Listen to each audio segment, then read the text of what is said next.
Churn, VC, KPI, MVP, c'est des termes que vous allez énormément retrouver dans le monde startup, dans le monde tech, bref, dans le monde des internets. Si vous bossez dans une startup, vous avez vous-même un projet que vous voulez lancer qui a quoi que ce soit à voir avec le web, vous devez connaître ces acronymes et c'est parti aujourd'hui pour les 30 acronymes à connaître absolument. Go!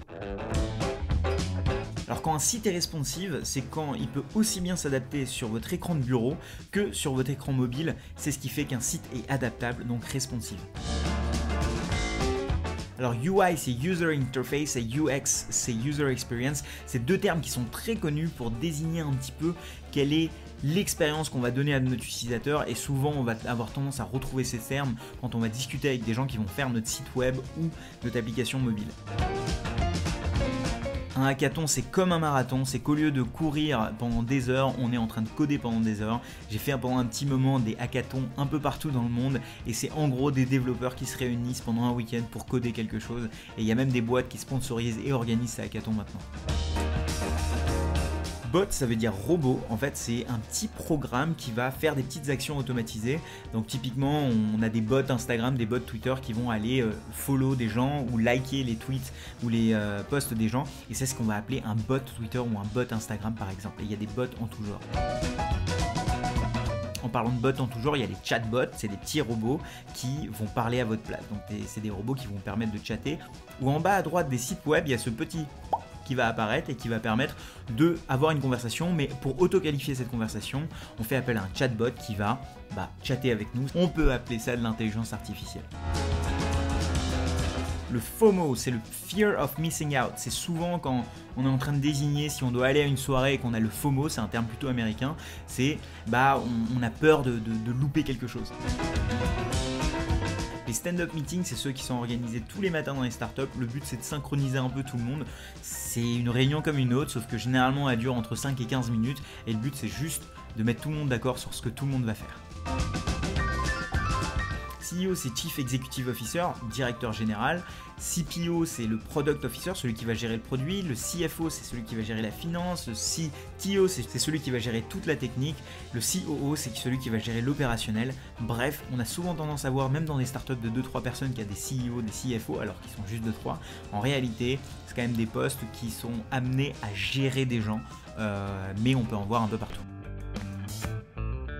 Most Valuable Product. En fait, quand vous êtes en train de construire un produit, c'est la partie de votre produit que vous allez sélectionner, que vous allez développer en premier pour donner à vos utilisateurs pour pouvoir avoir leur feedback, leur retour. Le mot scalabilité vient de l'anglais scale, ce qui définit échelle. La scalabilité d'une startup, c'est sa capacité à produire plus tout en réalisant des économies d'échelle. Par exemple, vous en tant que freelance, vous n'êtes pas scalable parce que vous avez que 24 heures dans une journée, alors qu'un business par exemple comme Deliveroo est un business scalable parce qu'il y a de la technologie et qu'en fait on peut avoir une infinité de livreurs avec juste une application et l'utilisation de Internet tout simplement. Alors ça c'est juste des slides, mais généralement dans un processus de levée de fonds, on dit deck parce que c'est un pitch deck, parce que tu vas pitcher ton entreprise sur un deck, donc des slides. Alors c'est tout simplement des gens qui vont travailler ensemble dans un espace, donc c'est des bureaux partagés, rien de plus. Une boîte qui va être bootstrap, c'est une boîte qui par définition ne va pas lever de fonds, qui va aller chercher sa croissance avec ses propres revenus. En France, on a des boîtes comme par exemple Germinal ou Lemlist qui n'ont pas du tout fait appel à des levées de fonds et pourtant c'est des startups parce qu'elles croient vite. De l'autre côté, on a des boîtes qui vont lever des fonds et là par exemple, c'est des boîtes qui vont aller demander des fonds à plusieurs types de personnes. On a tout début des business angels, donc on les appelle les angels, c'est des particuliers qui ont de l'argent et qui veulent l'investir dans des boîtes. De l'autre côté, on a des VC, c'est des venture capitalists, c'est des boîtes qui sont des boîtes d'investissement qui vont elles-mêmes lever de l'argent plus haut via des LP, mais on n'en parle pas ici. Et en fait, ces entreprises-là ont pour but de faire du profit. Et comment est-ce qu'elles font du profit? Elles vont aller investir de l'argent dans des entreprises pour pouvoir avoir des rendements sur plusieurs années, donc généralement 10 ans. Et elles s'attendent que des boîtes explosent, c'est-à-dire que ce soit des licornes, et elles vont investir sur beaucoup d'entreprises pour en espérer que quelques-unes vont générer énormément de rendement. Un tour de table, c'est par exemple quand on a fait un premier investissement avec 10 investisseurs, si on fait un tour de table, c'est qu'on va aller redemander de l'argent à chacun de ces investisseurs dans une autre série d'investissements. Le premier mot dans cette partie marketing, c'est growth hacking. Alors hacking, c'est pas du tout hacking comme le hacker qui va hacker la CIA, qui va pirater la CIA, pas du tout. Ça vient du terme bidouillage et c'est comment bidouiller sa croissance, growth hacking. Et en fait, c'est une technique marketing qui va consister à utiliser différents leviers pour pouvoir générer du chiffre d'affaires et de la croissance très rapidement en utilisant tout type de levier. Key Performance Indicator, c'est juste un tableau de bord avec plein de chiffres qui vont indiquer la croissance de l'entreprise, la performance de l'entreprise. MRR, c'est Monthly Recurring Revenue. En fait, c'est le revenu que va faire un business tous les mois. Donc, par exemple, si vous faites 1000 € par mois, votre MRR, c'est 1000 € par mois. Le SEO, c'est Search Engine Optimization, c'est comment faire pour arriver en premier sur Google. D'ailleurs, j'ai fait une vidéo qui peut vous intéresser si ce domaine vous intéresse. Et le SEM, c'est le Search Engine Marketing. Et là, en fait, c'est tout ce qui est Google Ads. C'est comment payer pour pouvoir arriver en premier dans les résultats de recherche. C'est généralement les petits blocs que vous voyez au-dessus des résultats de vos recherches. C'est que des gens ont payé pour ça. C'est le SEM. Le content marketing, c'est tout ce qui est marketing de contenu, des blog posts, des chaînes YouTube, etc. Par exemple, ça, ce que je suis en train de faire, c'est du content marketing. C'est faire du contenu pour faire venir des gens chez nous, contrairement à de la prospection où c'est moi qui vais aller chercher les gens. J'en profite pour caler deux termes. Content marketing, ça fait partie de l'inbound, donc les gens qui viennent chez moi pour acheter quelque chose ou pour regarder quelque chose, contrairement à outbound où c'est moi qui vais aller vers les gens donc pour faire de la prospection ou quoi que ce soit. Et c'est deux techniques de marketing différentes. Hop. N'hésitez pas à liker cette vidéo si vous êtes en train d'aimer, d'apprendre des choses dans cette vidéo ou juste de prendre le temps avec moi. Et si c'est des choses qui vous intéressent, tout ce qui est tech, startup, growth, n'hésitez pas à vous abonner parce que je fais des vidéos très régulièrement, 2-3 fois par semaine. Donc voilà, un petit bouton abonné tout simplement et c'est reparti. Un webinar, c'est juste une technique qui consiste à faire un live. J'en fais beaucoup sur ma chaîne également. C'est une boîte qui va organiser un webinar. Par exemple, Mailjet qui organise un webinar sur comment réussir ses campagnes d'emailing. C'est une technique pour pouvoir vous intéresser par du contenu et en échange généralement avoir des adresses email et des informations sur vous. Alors, organic marketing, c'est tout ce qui va faire en sorte que les gens vont venir chez vous sans que vous ayez payé quoi que ce soit directement. Donc, par exemple, le SEO est un bon exemple. Et à côté, on a du paid marketing. Là, c'est tout ce qui va être de la pub, du Facebook Ads, du Google Ads, etc. Tout ce que vous avez payé pour faire de l'acquisition.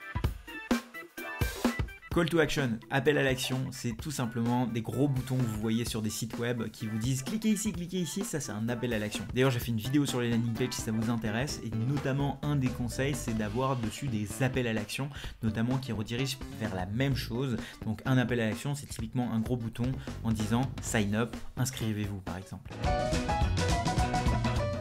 Là, c'est une technique marketing qui, au lieu de faire un article de blog chez nous pour que les gens viennent le lire sur notre blog, on va le faire chez quelqu'un d'autre en tant que guest, donc en tant qu'invité, pour pouvoir récupérer son trafic vers notre site web. Un SaaS, en fait, ça va être un logiciel as a service. SaaS, ça veut dire software as a service, donc c'est un logiciel en tant que service. On ne va pas aller acheter un DVD de Microsoft, on va utiliser Microsoft 365 et le payer tous les mois. En fait, c'est ça la différence entre un SaaS, un logiciel qu'on va payer tous les mois et qui va être sur Internet, entre un logiciel qu'on va acheter sous forme de CD-ROM par exemple. Personne ne fait ça maintenant, mais bref, un logiciel où on va l'acheter juste en une fois. Et quand on churn, ça veut dire qu'on est plus utilisateur de ce SaaS. Par exemple, si vous êtes utilisateur de Mailjet et que vous vous désinscrivez de Mailjet, vous arrêtez de vous payer vos 12 € par mois, vous avez churn de Mailjet.